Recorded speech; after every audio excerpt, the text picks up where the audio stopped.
All right, this is a song that I wrote about you, and soon they're going to make a movie about our story. Are you ready? Oh my God, yeah.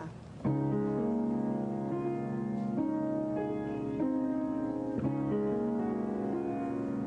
just starting. Dude, that's Phil Collins' song. It's not a Phil Collins song, man. I wrote that song for you. You sure? Yeah. No, that's Phil Collins for sure. What have you got? Huh? What do you got? All right, I wrote the song for you. Okay.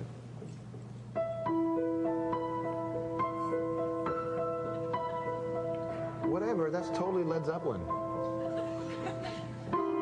Whatever. Amy Lee from Evanescence. This is the hour. Maybe. To the one and previous to News World. I used to work at a television station called Much Music. Maybe you've heard of it. And just before I did an interview with this particular artist, I mean, I really wasn't into the band. It wasn't really my thing at the time. But somebody said, please go interview this artist. And I thought, yeah, I don't really want to. Because whatever. There's a song on a soundtrack, and I was busy in other things. They said, please go, you might like the person. And I went, and it was one of the most surprising interviews of my career. She was awesome to talk to, and she is back. I'm talking to Amy Lee of Evanescence. We'll have her here in a moment. First, the bio.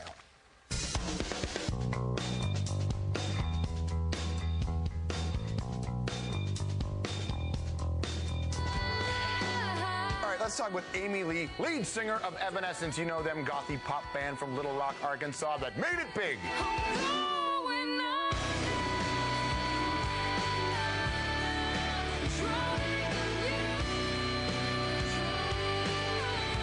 How big? How about more than 14 million albums sold? Jesus! Evanescence was born when the band's former guitarist, Ben Moody, heard Lee playing piano at a youth camp.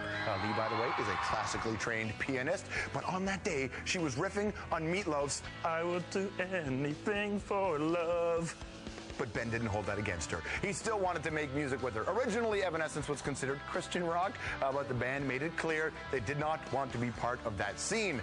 Their first major label album, Fallen, spent 43 weeks on the Billboard Top 10 and won the band 2 Grammys. Not a bad start.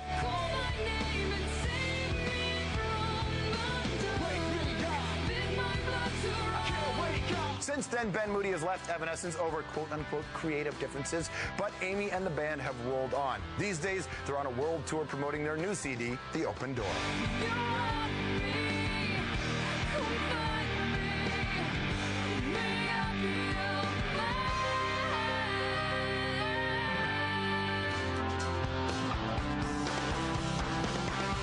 All right, and here she is, Amy Lee from Evanescence. How are you?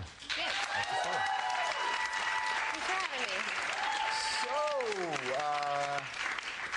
What's new? What's new? What's new? Tons. We've been touring like crazy. We just started touring like 3 days ago on this Canadian tour, and it's big and awesome. It's in these like huge arenas, and it snows on stage. That's the big secret, but it's not a secret anymore. It snows on stage? It snows because there's not enough snow out here. There's no snow out here. We're bringing the show indoors. Well, the snow indoors to the show. I think somebody should have told you that we don't really like the snow in Canada. At least not that That's much. why I come here. Fair enough.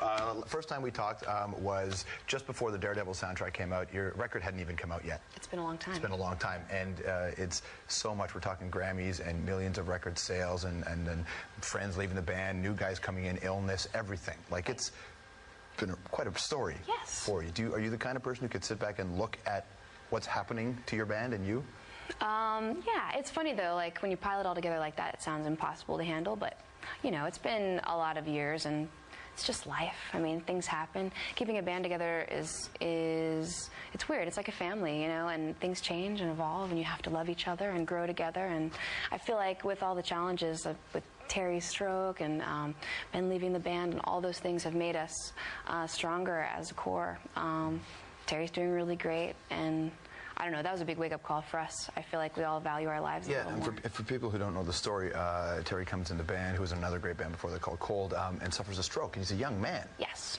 And as you were saying before, he has to relearn a lot of stuff, doesn't he? Yeah, he kind of had to start from the beginning because we just finished recording all the guitar tracks like 2 days before he had the stroke, which is a weird, crazy, I don't know, miracle.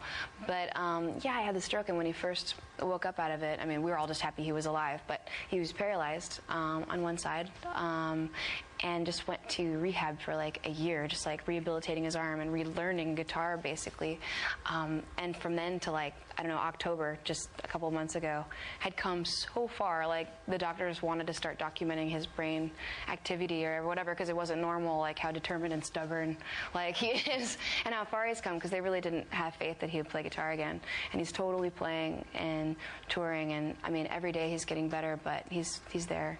You know, most bands get to a certain stage of their career and the impression that is left is that it's easy street. We're doing all right. We show up and play the gigs. Yeah. What does that do inside your band when you go, oh, wait a minute, there is this thing called life? Where's Easy Street? I'd like to be on Easy Street. Yeah, that'd be awesome.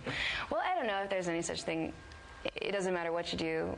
There's always going to be just life, you know, drama and whatever else. But there's a lot of good times too. Are you good with it? Can you handle drama all right these days? I think so. I think actually I've had a lot more drama in the earlier part of my life, and now it definitely feels a little more evened out. Probably just because I don't get so upset. Like you get to the point where you see a lot and just kind of go, oh, another emergency, whatever. We'll handle it. I've seen worse. So I just don't get as upset anymore, and that's a great thing because, you know, usually, I don't know, it's not an emergency after all. But probably easier on the band, too. It's just a crazy life, like the whole record industry thing. Like everything's an emergency.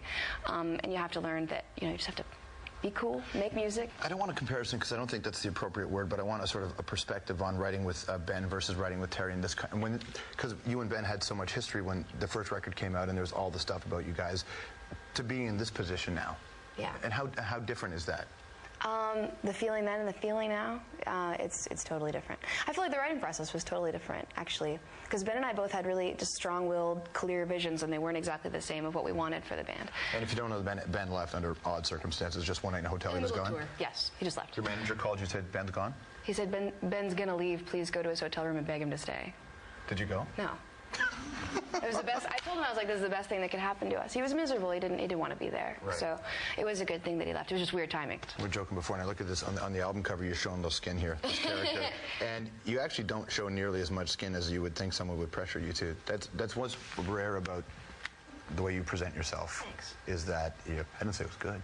I said to his stylist the other day, she had this really cool dress that she wanted me to wear. I was like, nah, I can't wear this. It looks really good, but I can't wear it. She's like, why? And I was like, what you don't understand is the more skin I show, the less people think I write my own songs. And she was like, what? But that's exactly how I feel about it. It's like, not only do I not want to do it, you know, for me, just because I want to keep some things to myself, but also just, I don't know, it's a respect thing. I'd rather be a musician than just I don't know, an icon or something. You feel that way. The more skin you show, the less people think you write your song. Does the audience present that to you? I just think that's the way the industry is. That's kind of my view. As horrible and judgmental as it is, it's kind of true. What kind of letters do you get from fans? From young girls? From young girls? Yeah.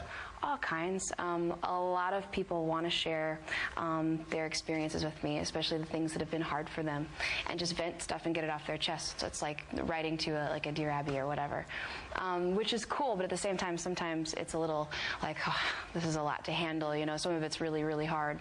But I feel like they're all my little sisters. I'm the oldest in my family, and I've got two younger sisters who are teenagers, and I love them, and I always take that role, you know.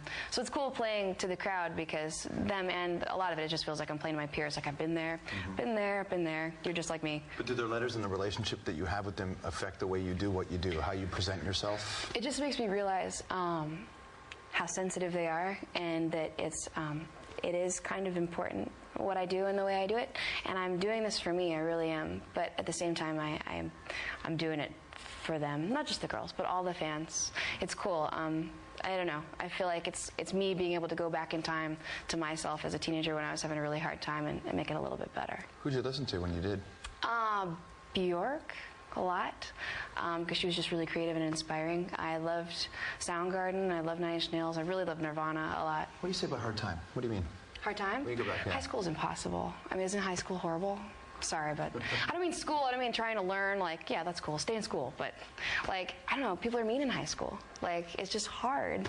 Everybody's so hard on you and judgmental, and everything's not good enough, and it's like, a lot of people don't realize, I think most people in high school, whatever, don't realize that there's another world out there beyond high school that's way better. And it does get better, but you don't know because you haven't been there. I've always thought when people say high school is the best time of your life are said by people who hate their lives now. Yeah. Nice to see you, Amy. Thank you very Thanks much. a lot. Amy Lee from Evanescence, everybody. Thanks, when the hour returns, we'll get into this.